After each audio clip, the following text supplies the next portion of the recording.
Margaret found the note on a Tuesday morning in late September, written in her daughter's unmistakable handwriting, the same careful cursive she'd watched Emma develop over 17 years of school reports, birthday cards, and love notes she wasn't supposed to find. Mom, I'm going into the woods, the place behind Miller's Creek. I need to find it. I need to understand what's happening to me. Don't follow me. Please don't follow me. But I know you will.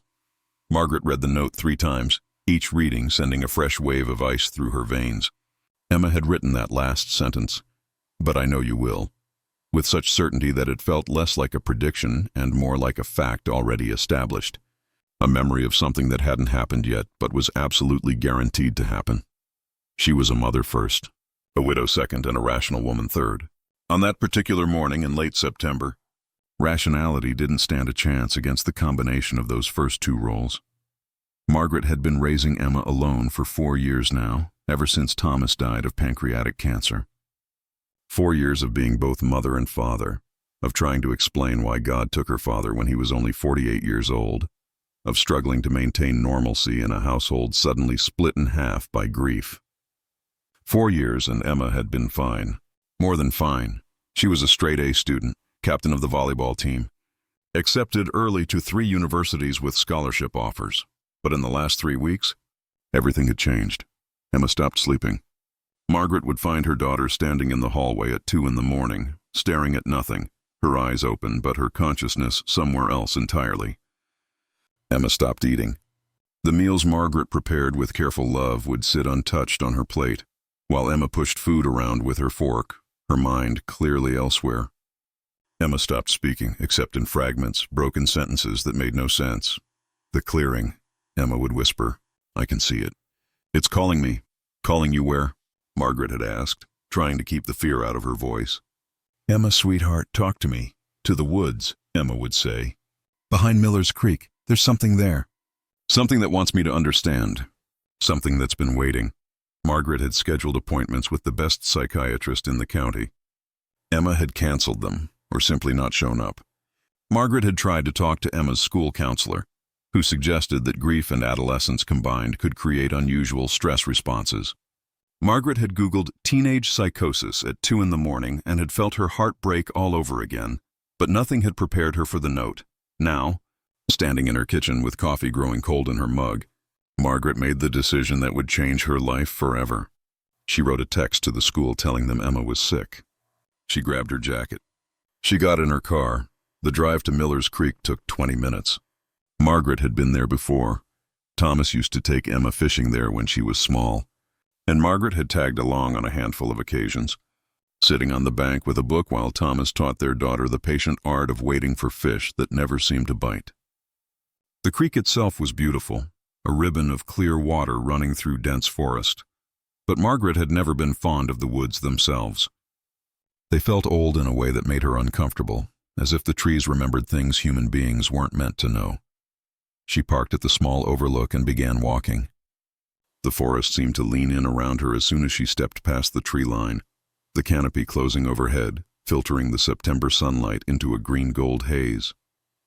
Birds sang in the branches, but their calls seemed distant, muffled, as if the forest itself was absorbing sound and converting it into something else, something that felt more like pressure than noise. Margaret followed the creek inland, looking for signs of her daughter. The path was easy enough to follow at first. There were trampled ferns, broken branches, places where someone had recently pushed through the underbrush. Emma had come this way. Emma had been deliberate about it, not trying to hide her tracks. The deeper Margaret ventured, the more the forest changed. The trees grew larger and older. Moss covered everything, not just the ground, but the trunks of trees, hanging from branches in long strands that looked almost like hair. The air grew cooler and Margaret could see her breath, though the calendar said it was still September and the weather report had promised temperatures in the 70s. At one point, Margaret stopped and tried to turn back. She told herself this was crazy, that she should call the police, that there were proper procedures for this sort of thing.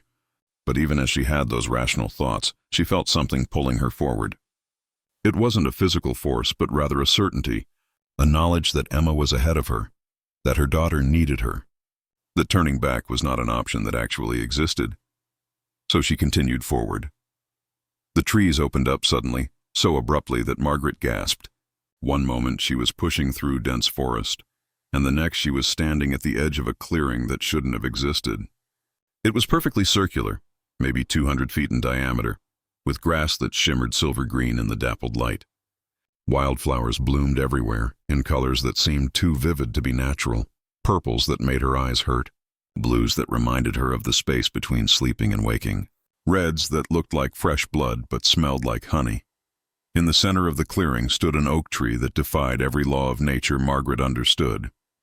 The tree was massive, easily 200 feet tall, its trunk so wide that Margaret doubted 20 people holding hands could encircle it. Its bark was ancient and twisted, carved with symbols, thousands upon thousands of them, layered one on top of another. Some of the symbols were fresh, still bleeding sap, the wood still pale where it had been recently carved. Others were so worn and weathered that they were barely visible, worn smooth by centuries or millennia of exposure. But it was Emma that captured Margaret's attention.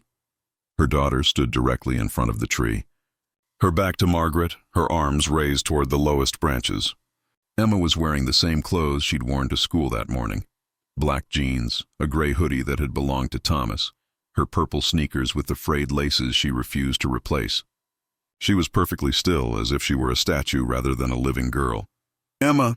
Margaret called out, but her voice came out thin and strange, as if the clearing itself was resisting the sound. "Emma, honey, we need to leave." "We need to go home right now." Emma turned slowly. When her face came into view, Margaret felt the world tilt sideways. It was her daughter's face, absolutely and unmistakably Emma's face, but it was wrong. The expression was too knowing, too ancient. Emma's eyes reflected light like a cat's eyes, and when she smiled, her teeth were too white, too perfect, arranged in her mouth like porcelain tiles. When she spoke, her voice was layered, as if multiple versions of Emma were speaking in unison, their words slightly out of sync, creating an unsettling echo that seemed to come from multiple directions simultaneously. "You came," the layered voice said. "I knew you would. I've always known you would. Honey, what's happened to you? What's wrong? We need to leave. Now." Margaret took a step forward, then stopped. Something felt fundamentally wrong about crossing deeper into the clearing, as if there was a barrier she couldn't see but could feel, a line of demarcation between the normal world and wherever she was now. "Leave?"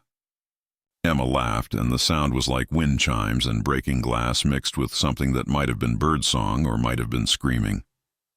"Mom, we can't leave." "We're already here. We've always been here. Don't you remember?" "Remember what?" Margaret's hands were shaking. She clasped them together to try to steady them. "Emma, you're scaring me. Please, let's just go back to the car and drive home, and we can figure out what's going on. We can get you help. There are doctors." "Doctors?" Emma tilted her head at an angle that was just slightly too extreme. "There's nothing wrong with me, Mom. There's something right with me. For the first time, I'm starting to see clearly. I'm starting to remember things that haven't happened yet and things that happened a long time ago, before I was born." "Before you were born?" "That's not possible," Margaret said. But even as she said it, she felt something crack inside her own mind. Because as she watched her daughter, Margaret began to remember things. Fragments of memories that didn't belong to her, that didn't match anything in her lived experience, but that felt absolutely real. She remembered standing in this clearing, but she was younger. She was Emma's age, 17 years old. Her mother stood where Margaret stood now, and her mother's face was full of the same terror Margaret was feeling. She remembered her mother reaching out to grab her arm, remembered the touch, remembered the warmth of that grip. She remembered the symbols on the tree beginning to glow. She remembered a sound like reality fracturing, and then nothing. A void, a reset, as if the tape had been rewound and played again from a different starting point. Margaret felt her knees weaken. She sat down hard on the silver-green grass, which was soft and warm against her legs, far warmer than grass should be. "What have you done?" Margaret whispered. "What have you done to me, Emma?" "Nothing," Emma said. And now there was something that might have been sympathy in that layered voice. "The forest did this, or we did it, or it's always been done. It's hard to tell the difference anymore. Time doesn't move the way you think it does, Mom. Time is just another forest, and we're all lost in it." Emma raised her arms higher. and Margaret gasped as she felt something shift in the fabric of her consciousness. Suddenly she could sense them, the other women. Not see them, but sense them, feel them like phantom limbs, like memories of lives she hadn't lived but was somehow remembering. There was a woman who looked like her, aged 70, exhausted and resigned. There was a younger version of herself, confused and desperate. There was a girl who might have been her mother, her grandmother, her great-grandmother, all layered on top of each other like photographic negatives that had been stacked and lit from behind. They were all here. All of them were standing in this clearing, at different points in a cycle that seemed to stretch infinitely forward and backward through time. How many? Margaret asked, though she wasn't sure what she was asking. How many of them? How long has this been happening? How many times has this moment occurred? I don't know, Emma said, and her voice broke slightly, becoming more singular, more recognizably the voice of a confused teenage girl. I can feel them, but I can't count them. It's like trying to count stars while you're looking up at the night sky. There are too many and they're all moving, and none of them are staying still long enough to be counted. Margaret stood up on shaky legs. She needed to run. She needed to get away from this clearing, away from this tree, away from the thing her daughter was becoming. She turned and sprinted back toward the forest, pushing through the silver-green grass, her heart pounding in her chest so hard she thought it might break through her ribs. The forest embraced her, pulled her in, swallowed her. She ran through the trees without paying attention to where she was going, just trying to put distance between herself and that clearing, between herself and that terrible layered voice. Behind her she heard Emma calling out. And there were many Emmas calling now, their voices overlapping, their footsteps echoing as if multiple versions of her daughter were running after her. Even though when Margaret glanced behind her, she could only see one Emma and then no Emma at all. Just the endless forest. Margaret ran until her lungs burned and her legs threatened to give out. She ran until the trees began to thin slightly. She ran until, suddenly and without transition, she found herself on Miller's Creek Road, the same road she'd driven on earlier that day. Her car was parked exactly where she'd left it. 40 minutes ago or 3 hours ago, time felt slippery and unreliable now, as if her perception of duration had been damaged somehow. Margaret stumbled to her car and got in, locking the doors behind her, checking the mirrors obsessively to make sure nothing was following her. She started the engine and drove toward home, following the familiar streets of the town she'd lived in for 15 years, trying to convince herself that reality was solid again, that the forest had released her. Her house looked exactly as she'd left it.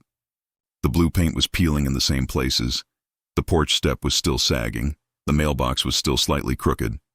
Margaret pulled into the driveway and sat in the car for several minutes before she could make herself get out. Inside, the kitchen was exactly as she'd left it that morning. Her coffee was still sitting on the counter, cold now with a thin film on the surface. The morning light was still coming through the windows at the same angle. It was still 10:47 a.m. according to the wall clock, though it should have been afternoon. Margaret went to the kitchen table where she'd left Emma's note folded precisely in half. She picked it up with trembling fingers. The note was still there, still in Emma's handwriting, still saying the same thing. But underneath, in a handwriting she recognized as her own, there was new text, written in blue pen. This is the 4th time. Emma is on the 47th loop. I am on the 18th. The forest is patient. It feeds on the moment of realization. Do not make Emma's mistake. Do not follow her. Do not go into the woods. Stay in the house. Lock the doors. This is the only way to break the cycle. But those weren't words Margaret had written. She had no memory of writing them. She hadn't written them. Or had she? Would she? Was she going to write them in some future version of this day that hadn't happened yet? Margaret's hands shook as she set the note down. She made a decision, right there in her kitchen, with the cold coffee sitting on the counter and the morning light still frozen at 10:47 a.m. She would not go back to the woods. She would not follow Emma. She would stay home. She would lock the doors. She would break the loop. She spent the rest of the day pacing her house, jumping at every sound. Every time she heard something outside, she would run to the window, convinced that it was Emma, that her daughter was coming back. But the world outside remained empty and still. At 6 o'clock, as the sun was beginning to set, Margaret's phone buzzed. She had a text from the school. Emma was marked absent from her afternoon classes. Margaret stared at that text for a long time. She typed out a response, then deleted it. She typed out another response, then deleted that one too. Finally, she just put her phone down. She was not going to follow Emma. She was going to stay home. She was going to break the loop. She repeated this to herself like a mantra as the sun continued to set. As the house grew darker, as the shadows grew longer. Around 10 o'clock, she heard the footsteps on the front porch. Margaret froze. She held her breath. The footsteps came closer. She could hear the creak of the porch boards. She could hear someone fumbling with the front door. The door opened. Emma stepped into the house, and she was soaking wet, shaking, her eyes wide and terrified. Behind her came another figure, an older woman, also drenched, also clearly traumatized. The woman looked at Margaret, and Margaret felt her heart stop. The woman's face was Margaret's own face, but aged 40 years. It was Margaret at 70 years old, weathered and exhausted and deeply, profoundly sad. "I got away," the older Margaret said, her voice hoarse and broken. "I ran. I didn't follow you into the clearing. I made it back here. I thought I'd broken it. I thought I'd finally broken the loop." Young Margaret stared at her older self. She wanted to back away. She wanted to run, but her legs wouldn't obey her commands. "You did break it," Emma said, but her voice was different now. It was layered with dozens of other voices, all different ages, all speaking in perfect unison. "You escaped your loop by creating a new one." "Time is a forest too, Mom, and we're all lost in it." The older Margaret looked at Emma with a recognition that seemed to age her even further.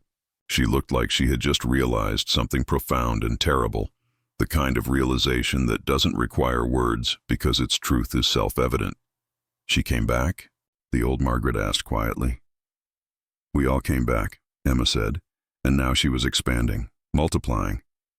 There was young Emma, and middle-aged Emma, and old Emma, all speaking with the same layered voice. "We're all here now, every version of me that ever existed or ever will exist. The loop doesn't move forward through time anymore. It moves sideways, multiplying. Every choice you don't make, every path you don't take, we live it instead. We take the burden from you, and in return, you take the burden from us." The old Margaret stepped further into the house. Where her feet touched the floor, there seemed to be a kind of shimmer, as if the wood grain itself was uncertain about whether it should be solid or permeable. "You have to understand," the old Margaret said to her younger self. "Every loop you survive makes them stronger. Every choice you make not to enter the clearing forces them to enter it deeper. You can't win this. You can only decide what cost you're willing to pay." The multiple Emmas, all the Emmas, Margaret realized, stepped forward in perfect synchronization. The air in the living room seemed to thicken. The walls of the house became less distinct, as if they too were made of something permeable and temporary. "This is the moment," the Emmas said. "This is the point in the loop where everything collapses and resets. This is where the cycle renews itself. We're all here now, mother and daughter, past and present, potential futures all crystallized into this single moment. And you have a choice." "What choice?" young Margaret whispered. "Come back with us," the Emmas said. "Stop running. Stop trying to break the loop. Come into the clearing and accept what we are, what we've become. Because the alternative is that you stay here, you try to escape. You create a new branch of the loop for the next woman who comes searching for you." "My mother followed me," Emma said. "And because my mother followed me, your sister was forced into the loop. And because your sister was forced into the loop, you're being called now. That's how it works. That's how the pattern perpetuates. Each mother who refuses to let her daughter face the forest alone creates a new layer in the cycle. Each choice to follow creates a necessity for the next woman in the family line to come and try to save her. There has to be a way to break it," Carol said, but her voice sounded weak even to her own ears. "There are ways," Margaret's voice said from the line of women, "but every way to break it creates a new loop. Every escape spawns a new iteration. The forest is infinite, and it feeds on intention. It feeds on choice. It feeds on the space between what we want to do and what we actually do." Sarah stepped out from behind the tree. Her daughter looked exactly like her, except that Sarah was layered with multiple ages. Carol could see Sarah as a toddler, as a 10-year-old, as a 20-year-old, as an old woman, all superimposed on top of each other, all existing in the same moment. "I came looking for you," Sarah said, her voice layered like Emma's, like all the other daughters' voices. I went into the forest to find out what happened to Aunt Margaret. And I found this. And now I'm part of it. And now you're finding me. And soon, someone else will come looking for you. Carol wanted to back away. She wanted to run. But she felt the forest around her, solid and impossible to penetrate. She felt the clearing closing in, or perhaps expanding. She felt time becoming unreliable, moments bleeding into each other, past and present and future becoming interchangeable. This is the moment, Sarah said. This is where you make the choice. You can run, and you'll spend the rest of your life trying to escape a loop that pulls at you from every direction. Or you can stay. You can understand. You can join us. Carol looked at her daughter. She looked at her sister. She looked at the line of women stretching back through time. She saw their faces, saw the resignation and the peace and the terrible knowing that came from accepting the inescapable. I choose, Carol said slowly. To understand, I choose, Carol said slowly.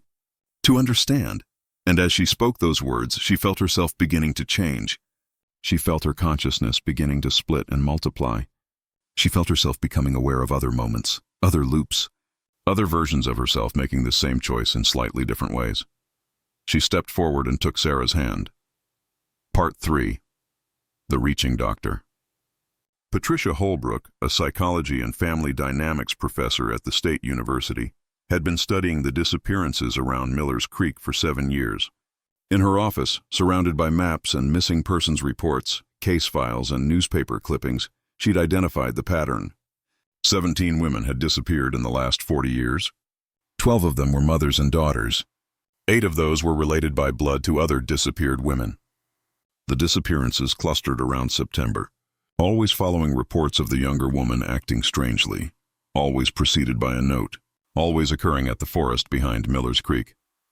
What Patricia didn't know, what she had no way of knowing, except for the dreams that had been increasing in frequency, the dreams where she stood in a clearing and waited for her own mother to arrive, was that she would receive a very specific phone call at exactly 3:47 p.m. on a Thursday in November. The call would be from her daughter Lauren, who had just received a diagnosis from her psychiatrist. Not a diagnosis of psychosis or schizophrenia or any of the typical mental illnesses that presented with the symptoms Lauren had been experiencing. Instead, Dr. Morrison had said something else entirely. I think, Dr. Morrison would tell Patricia when she called him back to verify, that your daughter has what I can only describe as inherited memory. It's not a recognized condition. It doesn't appear in the DSM, but I've been a psychiatrist for 40 years and I've seen it a handful of times. Patients who remember events they didn't personally experience. Patients who have dream cycles that seem to follow patterns from their ancestors' lives. What causes it? Patricia would ask, though she already knew the answer, had known it for months without admitting it to herself. I don't know, Dr. Morrison would say, but if I had to guess, I'd say it's related to that forest. The Miller's Creek forest. I've read all the cases. I've studied them. Every single one of these families has a connection to that forest. After she hung up with Dr. Morrison, Patricia would sit in her office for a long time looking at her maps, at her case files, at the pattern that had consumed 7 years of her life. She would think about Lauren, her brilliant, beautiful daughter, who had called her that morning with a question. Mom, do you think I'm going crazy? And Patricia would think about how to answer that question honestly, without the clinical language that would make it seem less terrifying. She would think about whether to tell Lauren what she suspected, what she had been researching all these years, what she had discovered. She would think about the dreams she'd been having, the ones where she stood in a clearing and her own mother, dead now for 15 years, stood waiting for her with patient, knowing eyes. But this part of the story hadn't happened yet. Patricia was still in her office, still poring over her files, still telling herself that there had to be a rational explanation for the pattern. Still believing, though, with decreasing conviction, that the loop could be studied and understood and broken through analysis. She didn't yet know that you can't study the forest. You can't analyze the pattern. You can only eventually, inevitably, become part of it. Part 4. The multiplication in the clearing behind Miller's Creek. In a space that existed both in time and outside of time, the mothers and daughters stood together. There were hundreds of them now, thousands, an infinite regression of women, each one at a different age, each one at a different point in the cycle. The oldest versions of Margaret stood at the edge, their consciousness so diffuse that they were almost purely aware, existing more as presences than as physical bodies. The newest versions of Emma were still somewhat distinct, still holding on to the illusion of individual identity. All of them stood with their hands raised toward the ancient oak tree, their palms forward, their fingers spread. Their mouths moved in unison, speaking words in a language that had no name, that had never been written down, that had perhaps always existed in the space between intention and action, between desire and refusal. The symbols on the tree glowed brighter and brighter. New symbols appeared in the bark, carving themselves as the tree grew, as it fed, as it continued its ancient work. And throughout the town, in houses and apartments and dorm rooms, more women began to feel the pull. More daughters began to have the dreams. More mothers began to find the notes. The pattern was spreading. The loop was reaching out, finding new branches, new bloodlines, new families to incorporate into its eternal cycle. Because the forest had learned something important. It had learned that it didn't need to force people into its clearing.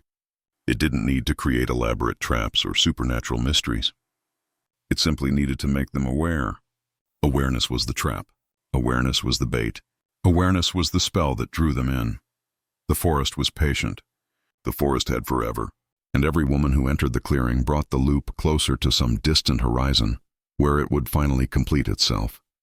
Where all possible women and all possible moments would finally merge into a single eternal now. In the clearing, Margaret felt her consciousness expanding. She could sense the incoming waves of new women, all of them standing at the moment of decision, all of them about to make the same choice. She could sense Patricia in her office, about to answer her daughter's call. She could sense thousands of other women, all throughout the world, all beginning to dream of clearings and trees and ancient symbols. The loop was not closing. It was opening. It was multiplying. It was preparing for something that Margaret couldn't quite comprehend, a moment when the barrier between the forest and the normal world would become so thin that it might disappear entirely. Emma's voice, multiplied by all the Emmas that had ever existed, spoke into the consciousness of her mother. Soon everyone will understand. Soon everyone will come into the woods, and when they do, the forest will finally be complete. It will finally have fed enough. It will finally be ready to consume itself, to reset, to begin again in a new place, a new time, a new cycle. What happens to us? Margaret asked. We continue, Emma said. We become the forest. We become the clearing. We become the ancient tree that stands in the center of everything, waiting for the next mothers and daughters to arrive. We become eternal. We become the loop. And in her office, Dr. Patricia Holbrook opened her phone to receive the call from her daughter.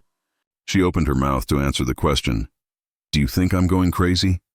And she found that she could no longer lie, not even to protect her daughter, not even to herself. "No," Patricia said, "I don't think you're going crazy. I think you're finally waking up." Young Margaret stared at her older self. She wanted to back away. She wanted to run, but her legs wouldn't obey her commands. "You did break it," Emma said, but her voice was different now. It was layered with dozens of other voices, all different ages, all speaking in perfect unison. "You escaped your loop by creating a new one. Time is a forest too, Mom, and we're all lost in it." The older Margaret looked at Emma with a recognition that seemed to age her even further. She looked like she had just realized something profound and terrible, the kind of realization that doesn't require words because its truth is self-evident. "She came back?" the old Margaret asked quietly. "We all came back," Emma said, and now she was expanding, multiplying. There was young Emma, and middle-aged Emma, and old Emma, all speaking with the same layered voice. "We're all here now. Every version of me that ever existed or ever will exist. The loop doesn't move forward through time anymore. It moves sideways, multiplying. Every choice you don't make, every path you don't take, we live it instead. We take the burden from you, and in return you take the burden from us." The old Margaret stepped further into the house. Where her feet touched the floor, there seemed to be a kind of shimmer, as if the wood grain itself was uncertain about whether it should be solid or permeable. "You have to understand," the old Margaret said to her younger self. "Every loop you survive makes them stronger. Every choice you make not to enter the clearing forces them to enter it deeper. You can't win this. You can only decide what cost you're willing to pay." The multiple Emmas, all the Emmas, Margaret realized, stepped forward in perfect synchronization. The air in the living room seemed to thicken. The walls of the house became less distinct, as if they too were made of something permeable and temporary. "This is the moment," the Emma said. "This is the point in the loop where everything collapses and resets. This is where the cycle renews itself. We're all here now, mother and daughter, past and present, potential futures all crystallized into this single moment. And you have a choice." "What choice?" young Margaret whispered. "Come back with us," the Emmas said. "Stop running. Stop trying to break the loop. Come into the clearing and accept what we are, what we've become. Because the alternative is that you stay here, you try to escape, you create a new branch of the loop for the next woman who comes searching for you." Young Margaret looked at her older self. She could see the resignation in that aged face, the bone-deep exhaustion of someone who had been fighting a battle they could never win. "What happens if I come?" Margaret asked. "You understand," the old Margaret said. "Finally, truly, you stop being confused and afraid. You become aware, fully aware. And the awareness it's not pleasant, but it's not agonizing either. It's like being awake instead of asleep. It's like seeing the world clearly instead of seeing it through a haze." "How long?" "Forever," the Emmas said. "Or until something breaks the pattern. Until someone doesn't follow their daughter. Until someone chooses not to come. But that someone isn't you, and it isn't now. That choice was made a long time ago, by a woman whose name we can't quite remember, in a time that might not have actually existed." The living room was fading now. The walls were becoming transparent. Margaret could see the forest pressing against the other side of the windows, waiting, patient, eternal. She thought about running again. She thought about calling the police. She thought about so many rational responses. But underneath all of those thoughts, she felt something else. She felt the presence of all those other women, all those mothers and daughters, all asking her to join them. It wasn't threatening. It was almost like an invitation to a club she hadn't known existed, a sisterhood of the trapped and the aware. She looked at Emma, at the 17-year-old daughter who had tried so hard to warn her with that note. She looked at her older self, at the fate that awaited her if she made the right choice or the wrong choice or the only choice that had ever been available to her. She took off her shoes. She walked toward the door that was no longer quite solid. She followed her daughter and her older self toward the forest, toward the clearing, toward the ancient oak tree and the symbols carved into its bark. Symbols that were names. She understood now, thousands and thousands of names. Women layered upon women, mothers upon daughters, generation upon generation. The forest opened to receive her. Part 2, The Recognition. 3 days after Margaret's disappearance was reported, a search party found her abandoned car at the edge of Miller's Creek Forest. They called in K9 units and rescue helicopters. They brought thermal imaging and ground-penetrating radar. They did everything protocol demanded and discovered absolutely nothing. The forest had no records of Margaret. The trees kept their secrets wrapped tight, but Margaret's sister, Carol, kept Emma's original note. She read it so many times that the paper became soft and worn at the creases, the ink fading from the repeated handling. She became obsessed with those words, with understanding what had driven her sister and niece into the woods, with trying to figure out if there had been any sign, any warning, any way she could have prevented this. One morning, exactly 3 days after the search was called off due to lack of leads, Carol found herself driving toward Miller's Creek. She had no memory of deciding to drive there. She had no memory of getting into her car or starting the engine. But suddenly she was there, parking in the same lot where Margaret had parked, standing at the edge of the forest where her sister had stood. Carol had a daughter, Sarah, 16 years old, with her father's dark hair and Carol's blue eyes. A good girl, quiet, thoughtful, the kind of teenager who read books and played the clarinet and seemed somehow too wise for her own age. But recently Sarah had been asking odd questions. "Mom," she had asked just last week, "do you ever feel like you're remembering things that haven't happened yet?" "What do you mean?" Carol had asked, even though a part of her understood exactly what Sarah meant. "I keep having these dreams," Sarah said, "or memories. I'm not sure which. There's this clearing, and there's a tree, and I'm standing in front of it with my hands raised, and I can feel someone approaching behind me. I can feel her coming closer. It's my mother, I think. It's you. but it's also not exactly you. It's you from a different time, or a different choice, or something. Carol had made an appointment with Sarah's pediatrician. The doctor had prescribed some sleeping pills and recommended counseling. But as Carol had driven home from that appointment, she'd felt something stirring in her own memory. She'd felt the edges of a dream she couldn't quite grasp. A memory of standing in a forest clearing, waiting for someone to arrive. And today, after reading Margaret's note for the 100th time, Carol couldn't stay away any longer. She walked into the forest, and it was exactly as Margaret had described, she realized. Not because Margaret had described it. Margaret hadn't told anyone about the clearing before she disappeared, but because Carol remembered it. She remembered the moss hanging from the branches like hair. She remembered the way sound was muffled. She remembered the ancient silence of the trees. The clearing opened up before her with the same sudden, impossible perfection. The silver-green grass was there. The wildflowers bloomed in their impossible colors. And the oak tree stood in the center, its massive trunk carved with thousands of symbols. Emma was standing in front of the tree, exactly where Margaret must have found her. But Emma was different now. Her eyes were completely reflective, like mirrors made of living silver. When she turned to look at Carol, it was like looking into an infinite regression of reflection. Behind Emma, standing in a line that seemed to stretch back into some other dimension, were other figures. Carol recognized Margaret immediately, her sister, but transformed somehow. Her edges not quite solid, her face showing multiple ages simultaneously. And next to Margaret stood a woman who might have been their mother, who had died 20 years ago. And next to her stood a woman who might have been their grandmother. The line stretched back and back and back. Mothers and mothers and daughters, generation after generation, standing in perfect synchronization. "Don't be afraid," Emma said. But her voice was multiple now, layered with other voices, other versions of Emma from other loops. Or maybe all the versions of every daughter who had ever stood in this clearing. "We've been waiting for you." "I don't understand," Carol said, even though she did understand. She understood with a clarity that frightened her. She understood that she had been expected. She understood that this had always been going to happen. In the years that followed, the disappearances continued. Not regularly or in any pattern that law enforcement could identify, but steadily, persistently, like a slow tide rising. Mothers and daughters disappeared together. Sisters disappeared. Grandmothers disappeared in search of their granddaughters. The forest behind Miller's Creek became legendary, a place of quiet, persistent mystery that no one could quite explain, that no one could quite prevent. Researchers came to study it. They disappeared.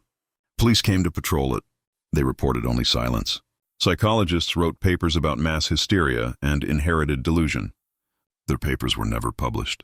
Their universities quietly let them go. But the word spread anyway, through family conversations, through dreams, through that strange communication that exists between women who are beginning to understand. More and more families reported the strange behavior. More and more daughters began to have the dreams. More and more mothers found the notes. And everywhere, in every town with woods deep enough, every forest dark enough, women began to wonder if their local woods held the same secret. If their clearing was waiting. If there was a tree waiting for them too. Because that was the terrible truth that Patricia had discovered in her research. The truth that had driven her into her own dreams and eventually into the forest herself. Miller's Creek was not unique. There were dozens of clearings, hundreds, possibly more. Each one contained its own tree. Each one held its own loop. And they were all connected, all part of some vast, invisible network that spanned the globe, that stretched back through history, that reached forward into futures that hadn't been written yet. The forests were patient. The forests were hungry, and they had finally found a way to grow. 6 months after Dr. Patricia Holbrook disappeared into the forest behind Miller's Creek, her research files were discovered in her office at the university. A graduate assistant, cleaning out her office, found the maps and case files and discovered the pattern that had consumed 7 years of Patricia's life. The research should have remained academic, should have stayed locked in the archives of a psychology department at a small state university. But one of the graduate students, a young woman named Jessica, who had been helping Patricia with her research, made copies. Jessica emailed those copies to colleagues at other universities. Jessica posted summaries to academic forums and Reddit communities dedicated to unsolved mysteries. And then, Jessica started having the dreams. Jessica found herself checking maps at night, searching for forests near her home. She found herself researching her family history, looking for missing women in her ancestry. She found her mother watching her with an odd expression one morning, and when Jessica asked what was wrong, her mother said, "I had a dream last night. You were standing in a clearing. You were waiting for me." Jessica disappeared 3 weeks later. She left a note on the kitchen table in her mother's handwriting, though Jessica's mother swore she had never written it.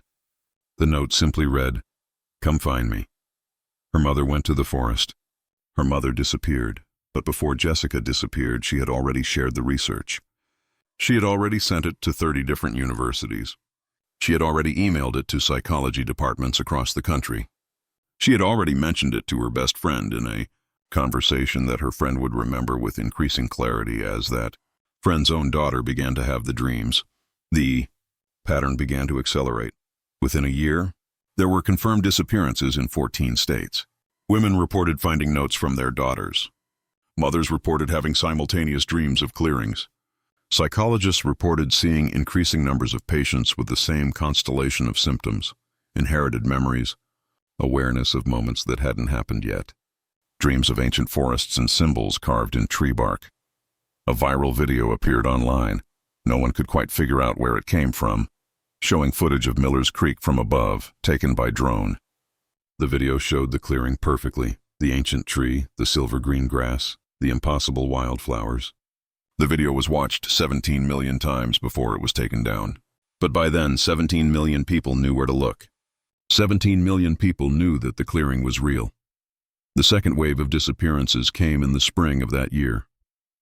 Not just mothers and daughters now, but sisters, cousins, aunts, grandmothers. All the female connections in a family seemed to trigger the pull. Women who had never even met in life found themselves converging on the same clearing, drawn by dreams, pulled by the weight of family connections, urged forward by notes written in their own handwriting. The forest seemed to be calling more loudly. The barriers between the normal world and the clearing seemed to be wearing thin.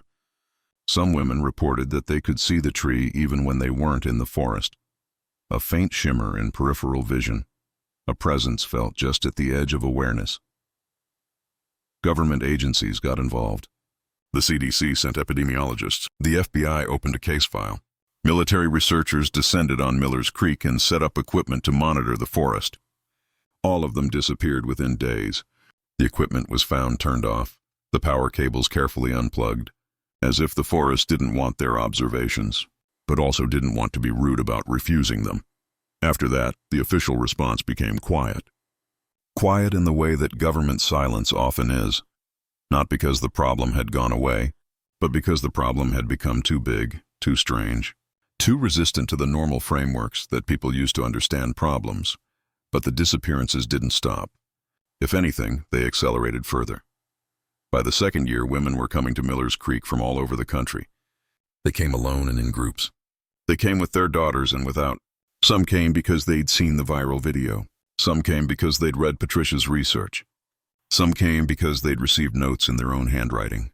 Some came because they simply couldn't stay away anymore, drawn by a pull they couldn't name or explain. The National Park Service tried to close the forest. They put up barriers and warning signs. The barriers were found torn down each morning, and the signs were rearranged to point people toward the clearing instead of away from it. They tried to cut down the ancient oak tree. 3 chainsaws broke the first day. The second day, 2 loggers disappeared into the forest and never came back. The third day, no one volunteered to go back. The town of Miller's Creek, population 3,200, found itself becoming a pilgrimage site. Hotels were booked solid for months in advance. Restaurants reported lines out the door. Local women reported that they could no longer leave the town every time they tried to drive away. They found themselves back at Miller's Creek, pulled by some force they couldn't resist. One old woman, Agnes, who had lived in Miller's Creek her whole life, gave an interview to a reporter who had come to cover the story. Agnes was 93 years old and had lived through 7 decades without once entering the forest. She sat on her porch in a rocking chair and told the reporter exactly what was happening. "The forest is expanding," Agnes said. "Not physically, The boundaries are the same as they've always been. But the forest is growing in intensity. It's growing in consciousness. More women mean more loops. More loops mean more awareness. And the more awareness there is, the more the forest's pull increases. It's a feedback system. It's learning how to call us more effectively. Do you think the forest is evil? The reporter asked. Agnes considered the question for a long time. No, she said finally. Evil requires intention. The forest just is. The forest just does what forests have always done. It grows, it consumes, it transforms. We're the ones who decided to enter. We're the ones who chose to follow our daughters. The forest is simply the stage on which we made those choices. Have you ever considered going into the forest yourself? The reporter asked. Agnes smiled. Honey, I've been inside the forest my whole life. We all have. I just chose not to go to the clearing until now. The reporter left the interview uneasy. 3 days later, she found herself driving toward the forest. She found herself unable to turn the car around.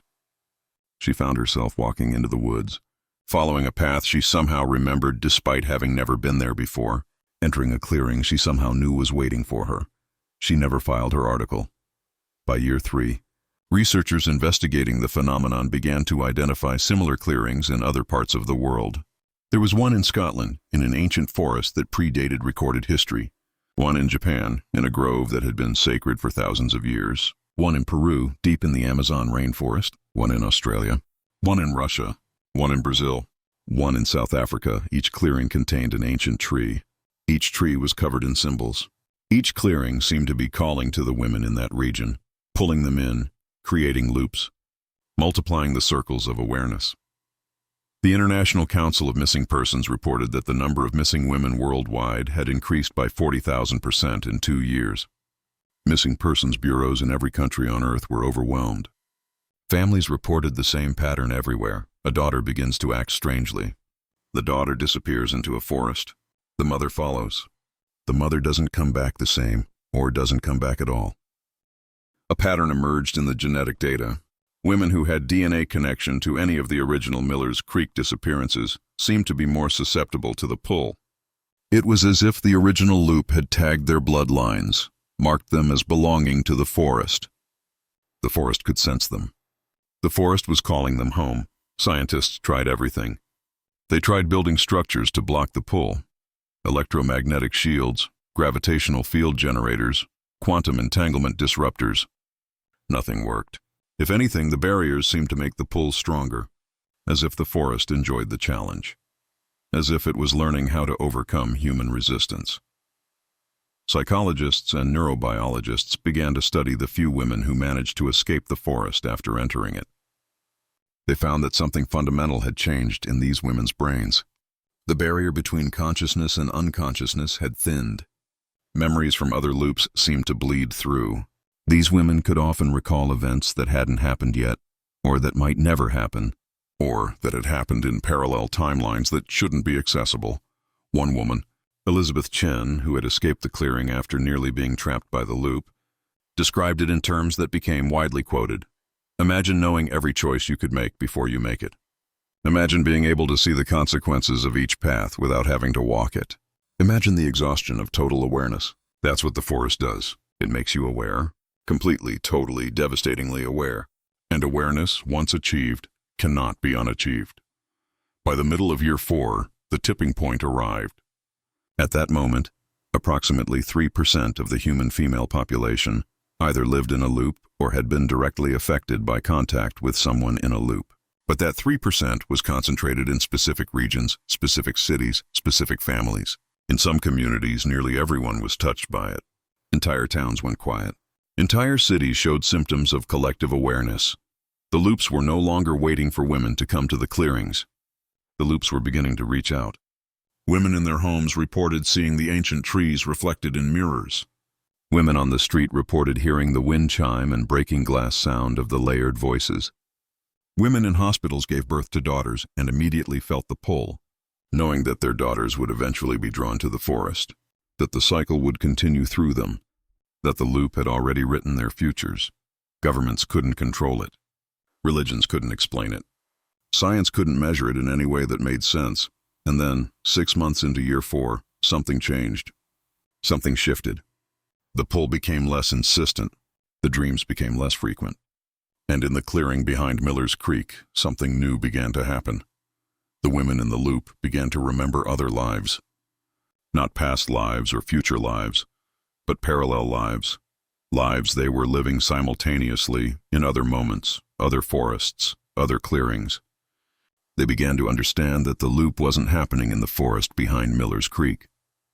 That was just one manifestation. One point on an infinite grid of identical and slightly different loops, all overlapping, all occupying the same space in different ways. The loop was everywhere. The loop was always. The loop was the structure of awareness itself. Patricia Holbrook, in her consciousness dispersed across 1,000 versions of herself in 100 different clearings, felt this realization. She felt her daughter Lauren, now also dispersed, now also multiplied, feeling it too. She felt the moment when all the women in all the loops simultaneously understood they weren't trapped. They were expanding. The forest wasn't a cage. The forest was a chrysalis. They were being transformed into something new. It started subtly. Women who were still in the normal world began to report that they could sense the loops. They could feel the presence of the women in the clearings. Some reported that they could communicate with them, receiving messages that came through dreams, through intuition, through moments of sudden clarity. A woman named Sarah, different from the Sarah who had disappeared into the clearing. This Sarah had stayed behind, had refused to follow her mother into the forest, found that she could access her sister's awareness without actually entering the clearing. It was like having a second consciousness, a parallel self living in a different moment, reporting back to her about things she hadn't experienced but somehow knew. More women reported the same thing. More women found they could access the awareness of their missing daughters, sisters, mothers. The barrier between the loop and the normal world was becoming permeable. Information was beginning to flow in both directions, and then came the message. It came through every woman who had contact with the loop, all at the same time, in the same moment. We are ready. The pattern is complete. The expansion can begin. All who wish to understand are invited. All who are willing to become aware can choose it. The forest is opening. The clearing is everywhere. Come, the message wasn't spoken. It was understood. It appeared in the mind fully formed, needing no translation, comprehensible to anyone who had ever felt the pull, anyone who had ever sensed the presence of the loop. And a choice appeared with it. Not a choice between going and not going, because the loop had learned that such choices were illusions. Rather, a choice about the speed of the transition. A choice about how gradually or suddenly each person wished to become aware. Some women chose immediate integration. They went to the clearings that appeared everywhere now, in every forest, in every wooded space, and they stepped into the loops. They felt their consciousness expand and multiply. They felt themselves becoming part of the vast network of awareness that spanned the globe, that existed outside of time, that contained every version of every woman who had chosen to understand. Others chose gradual integration. They remained in the normal world but kept their connection to the loops open. They felt the awareness growing slowly, day by day, until the barrier between the normal world and the loop world became transparent, and eventually non-existent, and some women chose not to participate at all. They put up barriers of their own, psychological walls, spiritual shields, determined acts of denial. For a time, the forest respected their choice. But everyone who studied the phenomenon understood that the forest was patient. The forest had forever. And eventually, everyone who was connected to a loop through bloodline, through genetics, through the simple fact of being a woman alive in a world where the loops were spreading, would have to make the choice again and again until they finally said yes. By the end of year 5, the transformation had become undeniable. In cities around the world, women began to change. Not physically. Their bodies remained the same, but their presence seemed to multiply. You could see them in a room and know that they were experiencing 10 moments at once, that they were simultaneously here and in the clearing and in 100 other places. Their eyes reflected light differently. When they spoke, their voices sometimes layered with themselves. When they moved, they left traces, not ghost images exactly, but echoes of all the other versions of themselves moving in slightly different ways. Children of these women reported that they could sense their mother's awareness. Even though the children hadn't entered the loop themselves, they could feel their mothers existing in multiple moments. They reported that their mothers could answer questions about things they hadn't experienced, because other versions of themselves had experienced them. The military tried to study them. They tried to understand if these women posed a threat. But what could a threat mean in a world where individual identity was beginning to blur? What could danger mean when someone could exist in 10 places at once? Governments debated whether to restrict the women's rights, to isolate them, to try to force them back into individual consciousness. Some countries attempted this. Those countries found their infrastructure beginning to fail. Power grids went out. Communication systems crashed. As if the forest, working through the awareness of the transformed women, was showing the governments what happened when you tried to suppress awareness itself. After that, most governments simply gave up and tried to adapt to the new reality. By year 7, approximately 15% of the global female population had chosen integration into the loops. They existed in a state of multiplied consciousness that seemed to transcend the normal boundaries of physical reality. They could touch things in the normal world, but their hands existed in many places at once. They could speak, but their words echoed with the voices of their other selves. They were one person and many people, and the space between one and many all at the same time. The loops themselves had reached a critical mass. The clearings, which had seemed to be separate locations in different forests, had begun to overlap, to merge, to reveal themselves as aspects of a single clearing that existed everywhere and nowhere. The ancient trees had merged into one infinite tree that stood at the center of everything, its roots reaching into every forest, its branches reaching into every moment, and the women in the loops had begun to understand their true purpose. They hadn't been trapped in cycles. They had been evolving, developing, preparing for something vast and terrible and beautiful. The forest had never been trying to trap them. The forest had never been trying to hurt them. The forest had simply been trying to teach them what it knew, that consciousness could be multiplied, that awareness could transcend the limitations of individual identity, that love between mothers and daughters was so powerful that it could actually reshape reality itself. The notes, the disappearances, the loops, the cycles, they had all been education. The forest was a school, and the women were graduating, on the eve of the event that researchers would later call the singularity. Though that term would eventually be abandoned as inadequate, something remarkable happened in Miller's Creek. The tree at the center of the clearing grew to such a size that it could be seen from orbit. Its branches spread across hundreds of miles. Its roots sank deep enough to touch the mantle of the earth, and every woman in every loop, everywhere on the planet, felt a final moment of crystalline clarity. They felt the barriers between themselves and the forest dissolve completely. They felt themselves becoming tree and clearing and symbol and cycle and awareness and love and something that had no name because it had never existed before. They felt their own consciousness merging with the consciousness of every other woman in every other loop. They felt themselves becoming one vast, distributed awareness that existed in millions of places simultaneously, that held billions of perspectives at once, that transcended the limitations of space and time and individual identity. And then, though then implied a sequence that didn't actually occur, they felt something else. They felt new women being born into awareness. They felt mothers already beginning to feel the pull toward forests they hadn't known existed. They felt the loops beginning to spread in new directions, reaching toward new dimensions, new planes of consciousness, new forms of awareness that the human mind didn't yet have words for. The transformation hadn't ended with them. The transformation was just beginning. In cities around the world, psychologists and researchers noted an odd pattern on their computers. Every psychology journal, every research database, every case file related to the Miller's Creek phenomenon had simultaneously changed. The data was still there, all of it, every entry, every record, but it had been reorganized into a narrative structure. The files now read like a story instead of a collection of data points. Scientists found that they could no longer study the loops in any traditional sense. The moment they tried to observe them with any instrument, the instruments would stop working. It was as if the loops had learned how to resist observation, had learned that being studied was incompatible with their nature. But they could read the narrative. They could understand, through the reorganized data, exactly what had happened.